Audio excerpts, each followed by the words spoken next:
Janice, are you there? At your service, sir. What you got for me? Uploading visuals, sir. I'm sorry to break it to you guys, it does not go away. It gets better, but it doesn't go away. There's times when my husband can be so romantic and that feeling comes, and I feel so disgusted with myself, and I feel so bad because I see that, you know, he's being so sweet. That never goes away.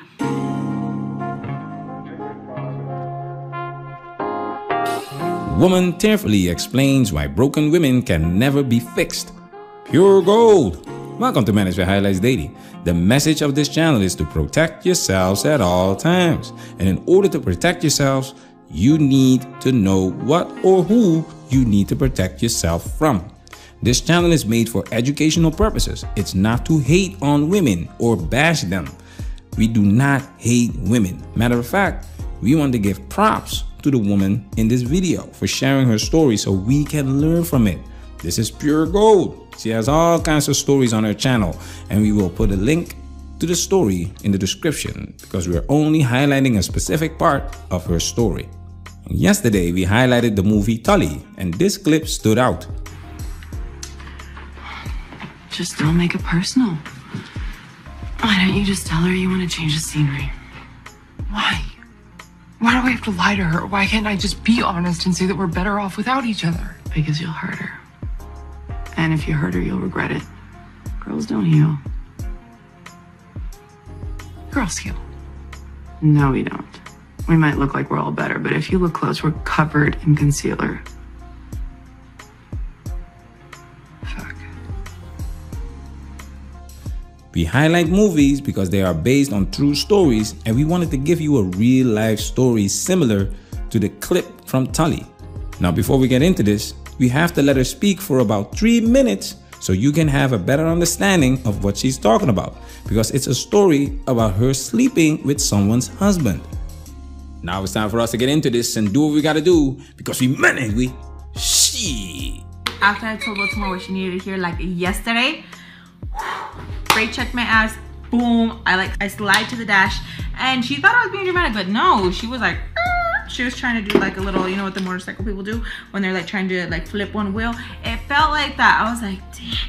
And I knew it was coming, but my little toxic ass was ready for the thrill. I was really ready to risk it all because in my little mind, I really thought like me doing stuff like this, I was getting points from that dude, you know, from the ex, and he'd be like, oh, you're so down for me, blah, blah, blah, blah, blah. But in reality, he did not care. He did not care. Did not care. Wasn't going to save me. Nothing. Did not care. As she brake checks me and tells me to not be so dramatic, to get up and sit straight ahorita, which means right now. And I knew she was pissed because her voice was going. So you know she was screaming loud if her voice was going. And I just couldn't help but kind of giggle. Now, I don't know why I had this like little toxic trait where it almost felt like as I like think about it, like I was transforming into somebody else. I was kind of like excited, I'm not gonna lie. I was kind of excited, and I even smirked when I kind of sat up because again, I'm mad, pissed, frustrated, and I'm trying to get these brownie points for this dude. So if he sees that I'm loyal enough, I don't know that he will fully love me and I will be loved. And it will be that kind of love that is just like, oh my God, everyone just desires and wants. I really so cold-heartedly wanted that, and it really trips me out because I was a freaking baby. I remember feeling this way even when I was super duper young. I remember being like 6, 7 and me wishing on my candles on stars when we see shooting stars. I remember just being like, I just want to be loved. I just want to like grow up already. I just already wanted what I have with like my husband. It was so weird, and it always tripped me out why I was always like feeling that I was always such like in a rush to grow up. Like it really made me sick to my stomach at times that I already wanted to like play house with the husband already. I already wanted to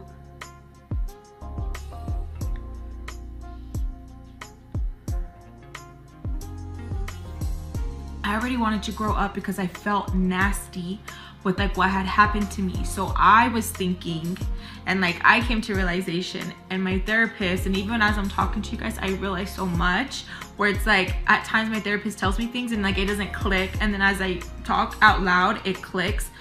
I felt so nasty because I was touched so young that I was so ready to play. I was so, oh my God, I was ready to play house so that feeling wouldn't be there no more, because I thought like, okay, I won't have this feeling with my husband, my boyfriend, because this nasty feeling that I have of being gross and like feeling touched, that like I'll be touched by my husband. Does that make sense?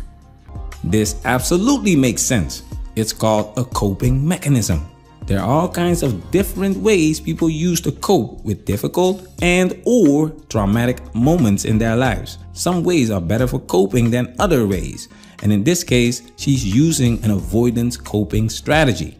Janice. Avoidance coping involves cognitive and behavioral efforts oriented toward denying, minimizing, or otherwise avoiding dealing directly with stressful demands, and is closely linked to distress and depression.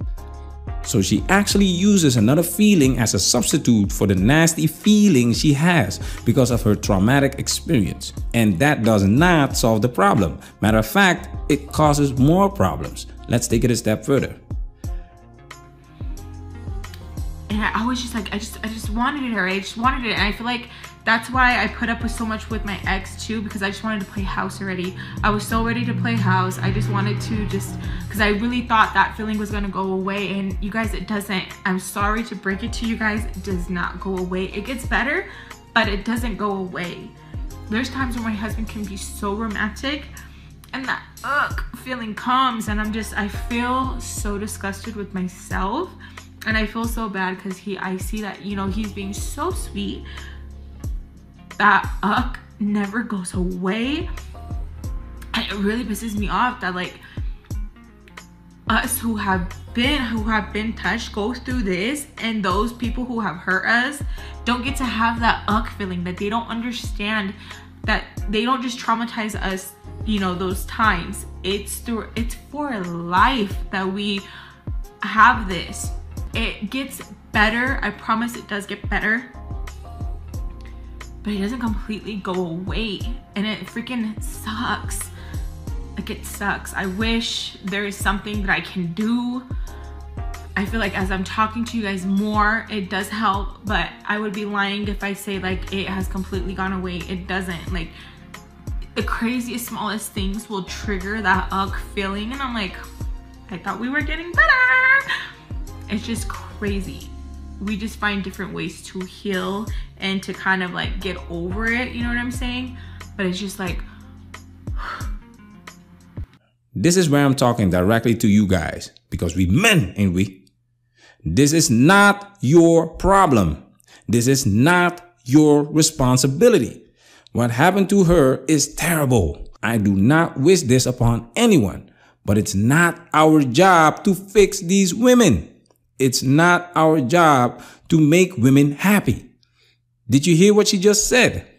Her husband is doing romantic things for her, and he is so sweet, and yet she feels nasty, which means this is a problem that she has to fix herself.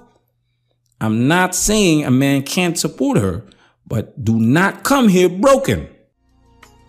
This is why you take these women on coffee dates, if you still think it's worth dating in Western society, because the majority of modern women, I'm talking about millennials and Gen Zs, are broken.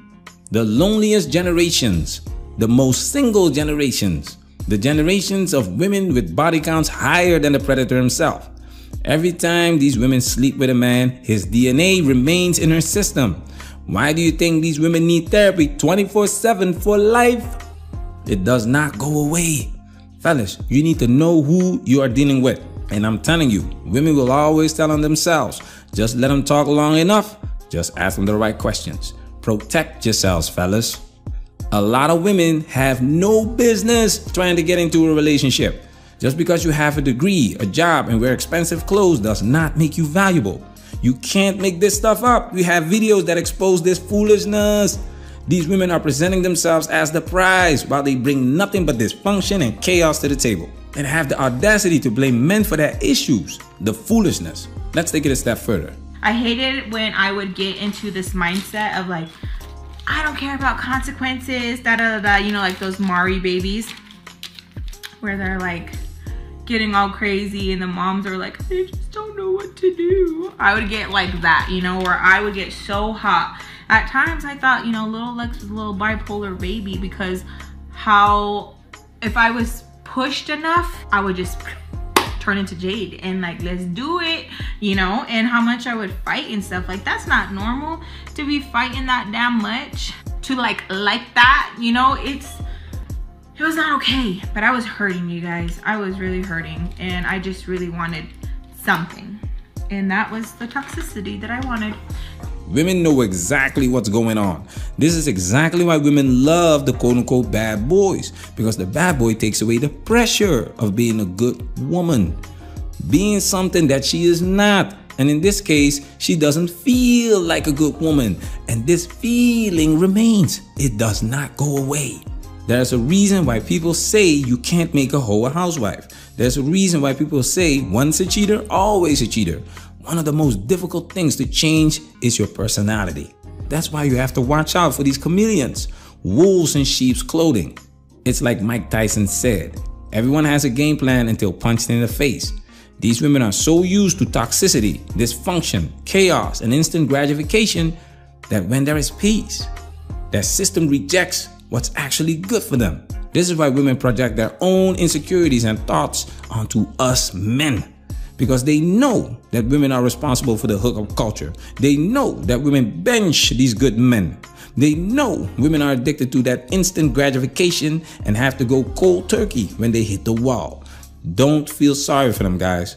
This is a problem that they need to fix themselves. Don't be a bench warmer. Don't be a cleanup man. Put yourself first. Have some standards, damn it. And whatever you do, protect yourselves at all times. Man, that's where we're working.